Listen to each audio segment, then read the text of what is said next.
அன்பில் நடந்து கொள்ளுங்கள். எபேசியர் 5ஆம் அதிகாரம் 2ஆம் வசனம். அன்பிலே நடந்து கொள்ளுங்கள்.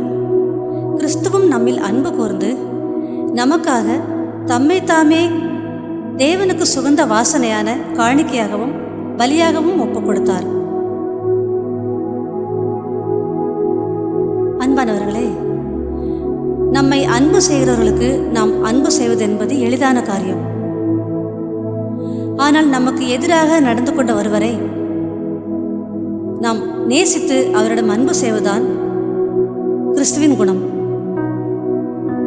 ஒரு நண்பர் நமக்கு நல்லது செய்கிறார், அவருக்கு பதில் நல்லது செய்கிறோம், இது இயல்பான காரியம். ஆனால் ஒருவர் நமக்கு துரோகம் செய்தாலோ, நமக்கு ஏமாற்றம் கொடுத்தாலோ, நம்மை துன்பப்படுத்தினாலோ, நமக்கு காயம் உண்டு பண்ணினாலோ,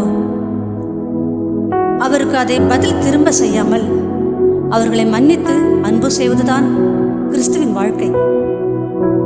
நேற்று ஒருவர் நமக்கு துரோகம் செய்து விட்டாரே, இன்று நாம் அவரிடம் எப்படி அன்பாக நலம் விசாரித்து பேசுவது என்று கேள்விகள் நமக்குள் வரலாம். ஆனால் அந்த நபரின் தவறுகளை நாம் தவறு அல்ல என்று அல்ல, அவருடைய பலவீனங்களை ஏற்றுக்கொண்டு அவரை மன்னித்து மறந்து அப்படியே அன்பு செய்வதுதான் கிறிஸ்துவின் அன்பு.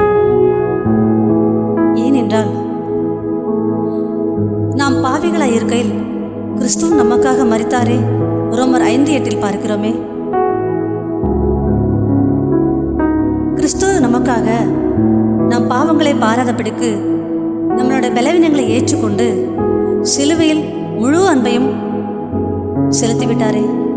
அதே போல ஒவ்வொரு நாளும் நம்மை சந்திக்கிறவர்களிடத்தில், நம்மை பார்க்கிறவர்களிடத்தில் நாம் கிறிஸ்துவின் அன்பை வெளிப்படுத்துவோமா? மற்றவர்கள் எப்படியோ இன்று நான் என்னை காண்கிறவர்களிடத்தில் கிறிஸ்துவை வெளிப்படுத்துவேன் என்று நாம் தீர்மானம் செய்வோமா? ஜெபிப்போம். எங்கள் அன்பின் பரிசுத்தமுள்ள பிதாவே,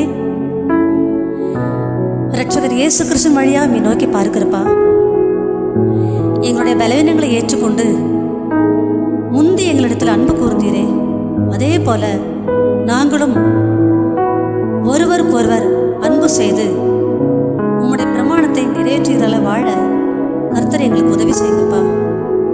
இயேசுவின் மூலம் பிதாவே, ஆமேன்.